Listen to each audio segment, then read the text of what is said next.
Oi, bom dia, como você está? Mais uma vez hoje estamos aqui juntos e eu quero nessa manhã falar com você a respeito de um assunto muito estranho, interessante ou estranho para alguns, mas vamos falar um pouquinho sobre seita. O que é uma seita?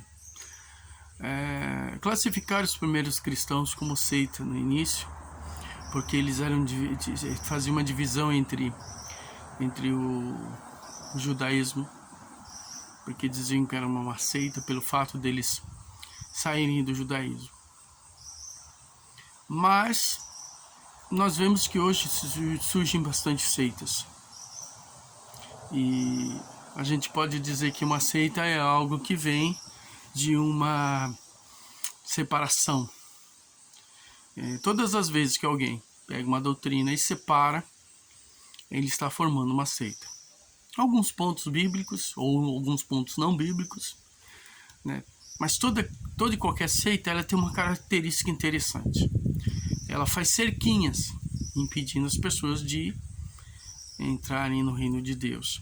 Jesus ele falou aos fariseus da época, ele disse: vocês são duas vezes errados, porque vocês não entram e não deixam os outros entrarem.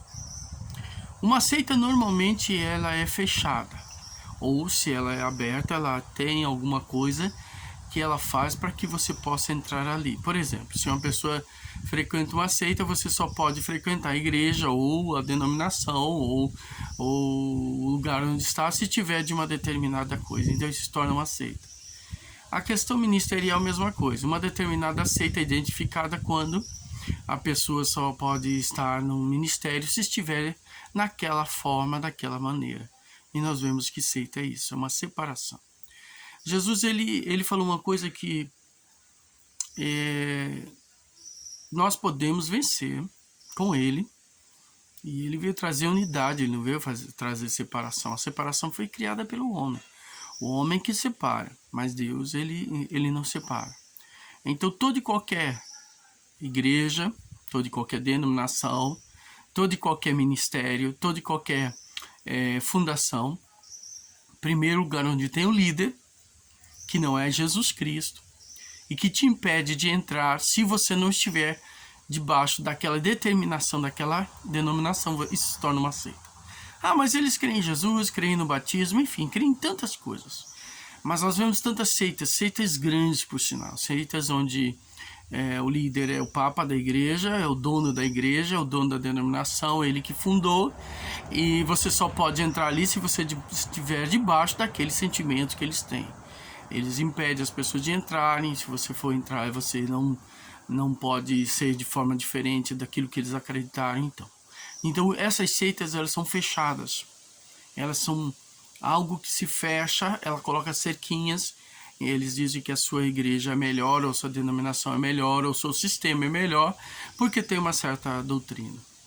Nós sabemos que unidade não é união. Unidade é você acreditar que você é irmão com qualquer pessoa que professa o nome de Jesus Cristo. Existem muitas doutrinas e muitas variedades de pensamentos e conhecimentos, mas a gente não muda quando é referente ao evangelho. E Paulo diz: se alguém vem pregar um outro evangelho que não seja esse que a gente tem ministrado, seja anátema ou seja maldito. Então nós temos que pregar o evangelho, falar de Jesus, que Jesus veio ao mundo como filho de Deus, ele nos deu exemplo, veio aqui como mestre, nos ensinou, morreu e ressuscitou pelos nossos pecados para nós termos a vida eterna. E ele deu um atributo e nos deu um propósito, que é fazermos as mesmas coisas que ele fez. Ele disse: assim como o Pai me enviou, eu vos envio a vós. E Jesus ele estava no meio das prostitutas, ele estava no meio dos cobradores de impostos, ele estava no meio dos religiosos, ele não tinha barreira para estar junto. Agora as pessoas hoje elas se fecham. Se as coisas não saem do jeito que elas estão, se as pessoas não falam a mesma língua que elas não andam juntas. Então isso é uma seita. E se você frequenta uma seita onde você tem um líder que acha que através dele você vai chegar a Deus, pule fora. Se você está dentro de uma igreja onde o seu pastor ou o dono da igreja, o papa da igreja, da denominação, que não é o papa católico, mas que é o modelo que o papa católico tem no mundo, muitas igrejas evangélicas seguem, caia fora, porque não é de Deus isso. O que faz a diferença é quando nós vivemos em unidade, em união e unidade. A união é quando a gente tem algo em comum, que chama comunhão, que é algo em comum que é o evangelho. Isso não tem como mudar. Agora, se for outro evangelho, não tem como ter comunhão. Mas a gente pode ser unido às pessoas, independente. Se você vê alguém falando mal de algum pastor, falando mal de alguma igreja, seja ele errado ou não, cuidado. Essa pessoa tem alguma seita, porque ela se acha melhor do que isso. Esse dia eu vi um vídeo aí, não vou dizer, quero dar representação para essa pessoa, mas ele era um mágico falando mal de evangélicos. Talvez ele nunca tenha frequentado uma igreja, ou se frequentou, era um frustrado. Mas essas pessoas hoje falam mal de quem elas não conhecem, falam mal de quem elas não convivem e depois acham que elas estão corretas. Com o propósito delas, o propósito é que as pessoas sejam tocadas e deem visualização. Então, procure não ver esse tipo de coisa. Eu quero orar por você nessa manhã. E eu tenho certeza que Deus tem algo para você essa semana. Nós estamos aí com feriado aí. Eu tenho certeza que Deus tem um projeto. Tire esse momento para ficar em casa assim, para orar, para buscar Deus. Busque sempre a Deus no seu coração. Busque com todo o seu coração. Ame o Senhor de todo o seu coração. Pai, eu quero colocar, Senhor, a vida do meu amigo diante de Ti nessa manhã. Colocar, Senhor, o coração dele, dela.